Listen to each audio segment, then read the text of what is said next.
कि civil society को भी कुछ न कुछ पार्ट लेना चाहिए, जो मेरे हिसाब से। और कहाँ खामियां हैं ये तो देख लिया, मगर हमें कहाँ खामी है ये हम देखना शुरू कर गए, और हम क्या कर सकते हैं, क्योंकि हम क्या कर सकते हैं उसी से सवाल उठेगा। अब ट्रांसपेरेंसी इन सिलेक्शन, मेरे हिसाब से हमें इंसिस्ट करना चाहिए कि कुछ क्राइटेरिया होने चाहिए कमिश्नर्स सिलेक्शन के लिए। अपने देश में बहुत ही विचित्र एक स्थिति है। पुलिस हवलदार को सिलेक्ट करते वक्त क्राइटेरिया है, उसकी छाती इतना होना चाहिए, उसका हाइट इतना होना चाहिए, वो इतने टाइम में दौड़ सकना चाहिए, वगैरह वगैरह। आईपीएस अफसरों के लिए क्राइटेरिया है, आईएएस अफसरों के लिए क्राइटेरिया है, मगर जजेस के लिए, कमिश्नर्स के लिए, लोक आयोग के लिए कोई क्राइटेरिया नहीं। ये बहुत ही विचित्र पोजीशन है अपनी, कि अपने को कोई क्राइटेरिया नहीं, कंप्लीट आर्बिट्ररीली इनको सिलेक्ट किया जाता है। मैं वापस दोहरा रहा हूँ, ये कंप्लीटली आर्बिट्ररी सिलेक्शन है, और ये बंद होना चाहिए।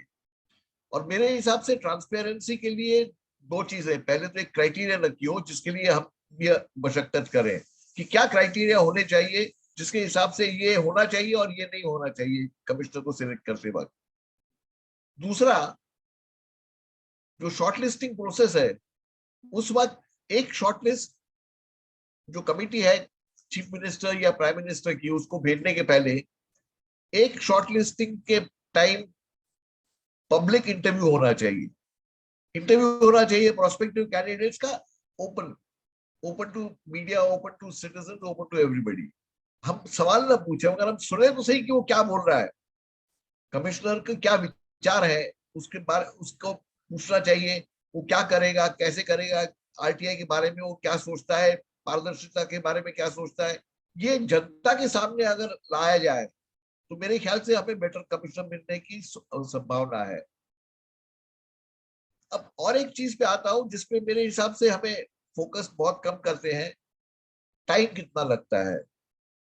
हम लोग अपने कोर्ट से वाकिफ हो गए हैं और उसका आदत हो गई है कि डिसीजन तो कितने भी टाइम में आए, डिसीजन आना चाहिए, और डिसीजन मेरी फेवर में आना चाहिए। मेरे हिसाब से सबसे इंपॉर्टेंट है कि डिसीजन टाइम में होना चाहिए। That in my opinion is not negotiable. और आरटीआई के लिए मेरे हिसाब से कमिश्नर्स को 2-3 महीने के अंदर डिसीजन देने चाहिए 95% केसेस में। 2-5% हो सकता है जिसमें ज्यादा टाइम लगे, तो 95% केसेस में ये जरूरी है कि ये टाइमलाइन फॉलो हो। अब ये कहते हैं ये बहुत मुश्किल है, कुछ आंकड़े आपके सामने रखता हूं। देश भर के हाईकोर्ट जजेस एवरेज 2600 से 700 डिसीजंस पर जज देते हैं। हाई कोर्ट्स कई बार डबल बेंच में बैठती है, उसके बावजूद पर अगर हम एवरेज लें कितने केसेस डिसाइड होते हैं, कितने जजेस हैं, तो 2600 से 2700 का नेशनल एवरेज आता है। एक तो मानेंगे कि कमिश्नर्स के सामने जो केस होते हैं वो हाई कोर्ट से कम कॉम्प्लेक्स होते हैं, मच सिंपलर होते हैं। बेसिकली कमीशन को तय क्या करना है, सूचना 81J या सेक्शन 9 छोड़ के दी या नहीं दी, इतना ही मेन मामला है। 2-5% में कुछ थोड़े पेचीदे मामले आते हैं, तो ज्यादातर मामले बड़े सिंपल सरल है। तो मैं ये रखना चाहता हूं लोगों के सामने कि हाई कोर्ट से कम दुगना या तीगना डिस्पोजल होना चाहिए कमिश्नर्स का, मतलब 6000 से 8000 केसेस पर कमिश्नर होने चाहिए। बात की स्टाफ की सौरभ ने, जो सही है, कई जगहों में स्टाफ कम है, मगर मैंने एक विचित्रता देखी है। आरटीआई एक्टिविस्ट केस करते हैं सुप्रीम कोर्ट में या हाई कोर्ट्स में कि भाई कमिश्नर अपॉइंट हो, मगर वो ज्यादातर कमिश्नर अपॉइंटमेंट के लिए होता है, स्टाफ के लिए नहीं होता है। एक कमिश्नर का जितना खर्चा होता है वो करीब करीब 10 से 15 स्टाफ मेंबर्स के बराबर का है। और मेरे हिसाब से हर कमिश्नर को कम से कम 15 का स्टाफ होना चाहिए। इसके बिना थोड़ा मुश्किल है करना। और ये चीज कमिश्नर्स को कहनी चाहिए, जनता को कहनी चाहिए, और कमिश्नर्स मेरे हिसाब से तो अगर उनको लगता है इसी वजह से उनका काम नहीं हो रहा है, उनको प्रेस कॉन्फ्रेंस लेके हमें साथ में मिलके कहना चाहिए सरकारों को कि 15-17 स्टाफ चाहिए। मैं थोड़ा असहमत हूँ सौरभ से कोई बहुत एक्सपीरियंस की जरूरत नहीं है। मैं जब कमिश्नर साहब सब नए यंग बच्चों को हायर किया था, एक 15 दिन महीने के अंदर सब ट्रेन हो जाते। इसमें कोई मुश्किल काम नहीं है, थोड़ा कंप्यूटर पे काम करना जिसको आता है, it is a very simple job. And giving decisions in RTI matters is not a very complex job in most cases.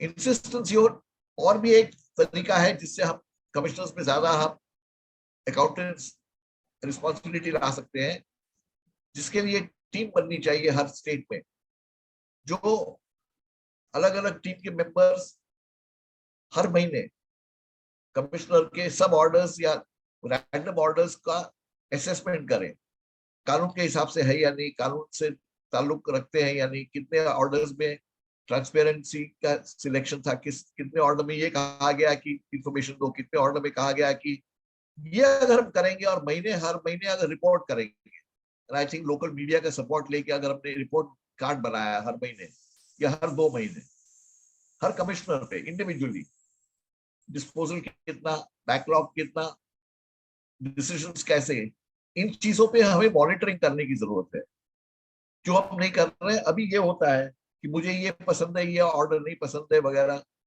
उसके बदले में ओवरऑल हम ये देख के एसेस करें कि ओवरऑल कमिश्नर का कैसे परफॉर्मेंस है, तो आई थिंक बहुत फर्क पड़ेगा, उससे अच्छे कमिश्नर्स को बैकवर्ड सपोर्ट मिलेगा। अगर सरकार नहीं देती है स्टाफ के लिए पैसा, मेरा सुझाव है कि हम आरटीआई वाले मिलके, जनता मिलके डोनेशन खड़ा करें और वॉलंटियर सप्लाई करें कमिश्नर्स को। ये भी एक मुमकिन तरीका है जिससे हम बेटर कमिश्नर्स के काम कर सकते हैं। मैं कंप्लीटली एग्री करता हूं, अभी जिस हिसाब से चल रहा है 2 साल 3 साल लगना शुरू हो गए कई कमीशन को, इस हिसाब से चला तो सूचना का अधिकार बिना मतलब का हो जाएगा, और पीआईओ को भी मर्जी आए देते हैं, मर्जी आए नहीं देते हैं।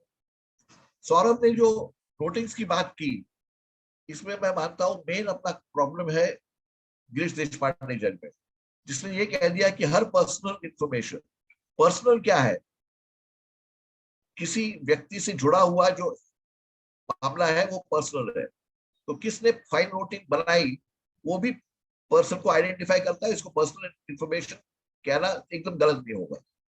और गिरीश देशपांडे का जजमेंट अगर फॉलो करें, इसको हमें ओपोज करना चाहिए, कोर्ट्स को भी हमें ओपोज करना चाहिए, और इस पर चर्चा करनी चाहिए देश भर में कि ये गलत डिसीजन है, न संविधान के ताल्लुक है न कानून के ताल्लुक है। धन्यवाद। हाँ जी, हो गया शिवानंद जी। जी धन्यवाद सर। और आपने अगर किसी को कोई सवाल पूछना हो तो शौक से जी पूछे, इस पे डिस्कशन भी कर सकते हैं। हाँ जी सर, बिल्कुल सवाल पे ही आएंगे, पर हमारे बीच में इसके पहले आत्मदेव सर जुड़े हुए हैं। तो आत्मदेव सर, इस विषय पर आप भी कुछ प्रकाश डालना चाह रहे हैं, स्वागत है आपका।